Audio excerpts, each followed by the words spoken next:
Hello athlete, स्वागत है आप सभी का इस वीडियो में। और आज के इस वीडियो में हम लोग इन एंड आउट वर्कआउट को देखने वाले हैं। ये जो वर्कआउट रहता है ये आपके लिए बहुत ज़्यादा इंपॉर्टेंट है। अगर आप एक स्प्रिंटर या फिर जंपर हो, अगर आप लॉन्ग जंप या ट्रिपल जंप करते हो या फिर 100 मीटर 200 या 400 मीटर भी करते हो तो आपको ये वर्कआउट काफ़ी ज़्यादा बेनिफिट करेगा। अब ये जो वर्कआउट रहता है ये आपको स्पीड सीजन में करना है, मतलब जब आपका कॉम्पिटिशन पास में है तब आप ये वर्कआउट को कर सकते हो। अगर आपका कंपटीशन पास में नहीं है तो ये वर्कआउट करना उतना इंपॉर्टेंट नहीं होगा। अब ये वर्कआउट कैसे करते हैं वो समझने से पहले हमें ये समझना होगा कि जो 10 मीटर फ्लाई रहता है वो कैसे करते हैं। जो 10 मीटर फ्लाई है उसके नाम में ही हम लोग देख सकते हैं कि 10 मीटर है, तो इसका मतलब है कि हमें 10 मीटर के लिए कुछ करना होगा। हम दो कोन्स को रखते हैं 10 मीटर की दूरी पे, जैसे एक कोन यहाँ पे हो गया, एक कोन यहाँ पे हो गया, और इन दोनों के बीच का जो गैप है वो होगा 10 मीटर। अब आपको क्या करना है, इस कोन से पहले एक और कोन रखना होगा और इन दोनों कोन के बीच का जो डिस्टेंस है वो आप अपने हिसाब से रख सकते हो।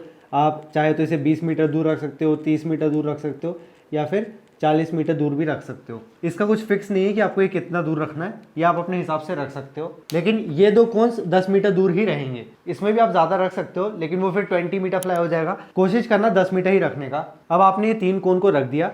मान लेते हैं कि पहले 2 कोन्स को आपने 20 मीटर के गैप पे रखा है और अगले 2 कोन को 10 मीटर के गैप पे रखा है। अब इसके बाद आपको क्या करना है, आपको यहाँ पे पहले कोन के ऊपर खड़े हो जाना है, फिर उसके बाद आपको स्प्रिंट करना स्टार्ट करना है। फिर धीरे धीरे आपकी स्पीड बढ़ते जाएगी, मतलब आपको धीरे धीरे नहीं करना, आपको फुल एफर्ट पे ही स्टार्टिंग से स्प्रिंट करते हुए जाना है। फिर जैसे ही आप इस कोन को क्रॉस करोगे तब आपका जो ट्रेनिंग पार्टनर है वो आपका टाइम स्टार्ट कर देगा। फिर इसके बाद में आपको यहाँ पे रुकना नहीं है, आपको कंटिन्यूस आगे दौड़ते हुए जाना है। फिर जब आप इस कोन के पास पहुंच जाओगे तब आपका जो पार्टनर है वो आपके टाइम को स्टॉप कर देगा। और यहाँ पे भी आपको एकदम रुकना नहीं है, आपको थोड़ी देर तक आगे जाते जाना है, मतलब 5-10 मीटर और आगे जाना है। यहाँ पे इस पॉइंट पे आपको स्लो नहीं होना बिल्कुल भी। अब आपके दोस्त या कोच ने आपका टाइम यहाँ पे स्टार्ट किया होगा और यहाँ पे खत्म कर दिया होगा, और इसके बीच का जो टाइम है उसे ही हम लोग बोलते हैं 10 मीटर फ्लाई। और हमें कोशिश करना चाहिए जो हमारा 10 मीटर फ्लाई का टाइम है वो कम से कम हो, क्योंकि जितना कम ये टाइम होगा इसका मतलब है कि हमारी टॉप स्पीड की लिमिट उतनी ही ज़्यादा अच्छी है। शुरू के 20 मीटर में आपकी जो स्पीड है उससे कोई फर्क नहीं पड़ता, लेकिन आपकी स्पीड इन 2 कोन्स के बीच में सबसे ज़्यादा होनी चाहिए। लेकिन इसका मतलब ये नहीं है कि आप स्टार्टिंग से बहुत धीरे धीरे ऐसे दौड़ के जा रहे हो। आपको ऐसा बिल्कुल भी नहीं करना है कि आप यहाँ से यहाँ तक तो जॉग करके गए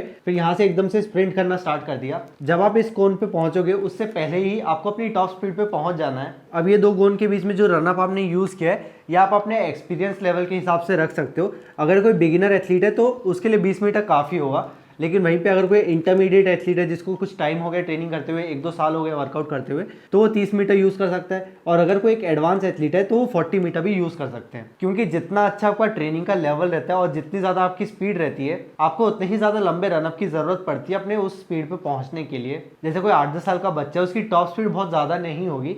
इतने छोटे बच्चों की टॉप स्पीड की लिमिट काफ़ी कम रहती है, और क्योंकि उनकी टॉप स्पीड की लिमिट काफ़ी ज़्यादा कम है वो काफ़ी जल्दी अपनी टॉप स्पीड पे पहुंच जाते हैं। मतलब वो 10-15 मीटर ही स्प्रिंट करने के बाद अपनी टॉप स्पीड पे पहुंच जाते हैं। लेकिन वहीं पे जो एलीट एथलीट्स रहते हैं जैसे कि यूसेन बोल्ट या फिर नोआ लाइल्स, ये लोग 50 मीटर के बाद भी कुछ टाइम तक एक्सेलरेट करते रहते हैं। वो इसलिए क्योंकि उनकी टॉप स्पीड की लिमिट ज़्यादा है। और ये जो वर्कआउट है या फिर एक तरीके से हम लोग टेस्ट भी बोल सकते हैं, ये हमारी टॉप स्पीड को टेस्ट करता है कि हमारी टॉप स्पीड कितनी है। अब ये जो टॉप स्पीड आप मेजर कर रहे हो ये आप अपने हाथ से स्टॉपवॉच से कर सकते हो, लेकिन वो उतना ज़्यादा एक्यूरेट नहीं होगा। इसलिए मैं रिकमेंड करूंगा कि आप इसे फोटो फिनिश के साथ ऐसे एनालाइज करो, जैसे ये वीडियो में मैं आपको करके दिखा देता हूँ। यहाँ पे हम देख सकते हैं कि 2 कोन रखे हुए हैं और ये दोनों कोन 10 मीटर की दूरी पे रखे हैं। और जैसे ही इस एथलीट ने पहला कोन क्रॉस किया, मैंने यहाँ पे टाइमर को स्टार्ट कर दिया। फिर जैसे ही इस एथलीट का कोई भी बॉडी पार्ट दूसरे कोन को टच होगा मैं इस टाइम को फिर से चेक कर लूंगा। और यहाँ पे हम लोग देख सकते हैं कि नीचे इसका टाइम 1 सेकंड आ गया है, लेकिन वहीं पे अगर इस टाइम को मैं अपने स्टॉप वॉच के साथ लेता तो वो इतना ज़्यादा एक्यूरेट नहीं बताता।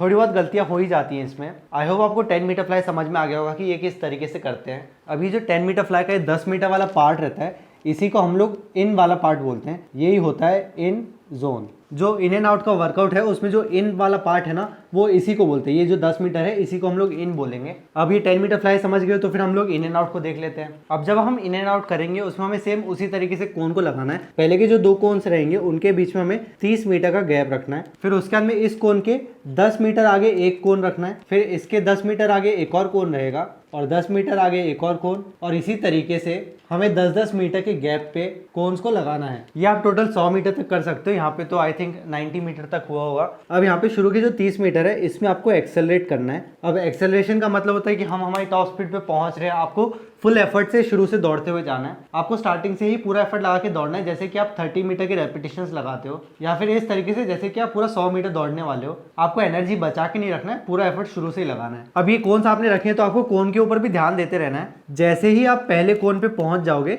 आप इन वाले पार्ट में आ जाओगे, ये हो जाएगा आपका इन। अभी मैं जोन्स लिख देता हूं, उसके बाद मैं इनका मतलब समझा दूंगा। तो पहले के जो 10 मीटर रहेंगे इनके बीच में इन वाला पार्ट रहेगा। इसके बाद में जो 10 मीटर रहेंगे ये रहेगा आउट। अगले 10 मीटर फिर से रहेंगे इन, फिर आउट, फिर से इन और फिर से आउट। इसके बाद अगर आप कंटिन्यू कर रहे हो तो आप फिर से इन आ जाएगा, मतलब एक बार इन फिर आउट, फिर इन फिर आउट, फिर इन फिर आउट। अब सारे इन एक जैसे होंगे और सारे आउट भी एक जैसे होंगे। जैसे यहाँ पे जो इन है आपको इस इन में भी वही सेम चीज करनी है, यहाँ पे भी सेम चीज करनी है, यहाँ पे भी सेम चीज, और यहाँ पे आउट में जो आप करोगे यहाँ पे भी वही करना है, यहाँ पे भी वही करना है। लेकिन इन और आउट दोनों अलग चीज है। इन दोनों चीजों के बीच का हम लोग डिफरेंस देख लेते हैं। जो इन है इसको तो हमने अभी थोड़ी देर पहले ही समझा था कि जो 10 मीटर फ्लाई रहता है उसी के जैसा है।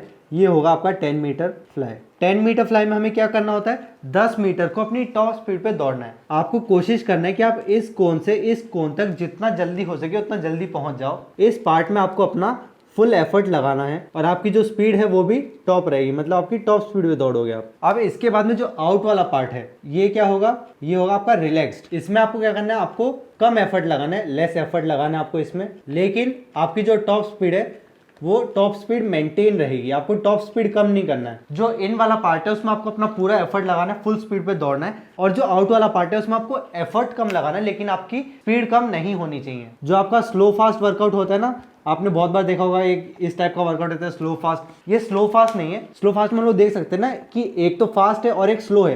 स्लो का मतलब क्या होता है, धीरे। इस वर्कआउट में हम लोग एक बार तेज होते हैं, फिर धीरे होते, तेज होते, धीरे होते। लेकिन जब हम इन एंड आउट करेंगे इसमें हमें तेज और धीरे नहीं होना है, हमें बस एफर्ट कम लगाना है। अब आप बोलोगे कि एफर्ट कम लगाएंगे तो फिर हम लोग धीरे भी हो जाएंगे, और यहीं पे इस वर्कआउट का मेन ऑब्जेक्टिव है कि आपको कम एफर्ट लगा के धीरे नहीं होना है। और ये इस वर्कआउट का चैलेंज है। इसको जितना जल्दी और जितना अच्छे से आप करोगे आपको उतने ज्यादा बेनिफिट्स मिलेंगे। आप इसको ऐसे समझ सकते हो कि जैसे जब हम लोग बाइक चलाते हैं तो बाइक में जब हम लोग क्लच को छोड़ देते हैं और एक्सेलरेट करते हैं तब हमारी बाइक एक स्पीड में चलते रहती है, लेकिन फिर जैसे ही हम लोग एक्सेलरेटर को छोड़ के पूरा क्लच दबा देते हैं तब एकदम से हमारी बाइक रुकती नहीं है जब तक हम लोग ब्रेक नहीं लगाते हैं। क्लच दबाने पे बाइक की स्पीड एकदम से कम नहीं हो जाती, वो एक स्पीड से चलती रहती है कुछ टाइम तक। सेम वही चीज़ आपको इस चीज़ में अप्लाई करना है। आपको फुल एफर्ट पे तो दौड़ना है इन वाले पार्ट में, लेकिन जो आउट वाला पार्ट है उसमें आपको बिल्कुल रिलैक्स रहना है, लेकिन आपकी स्पीड कम नहीं होनी चाहिए। आपको उस स्पीड को मेंटेन करना है एक रिलैक्स टेक्निक के साथ में। और यहाँ पे जो आउट वाला पार्ट है इसको आप जितना ज़्यादा अच्छे से करोगे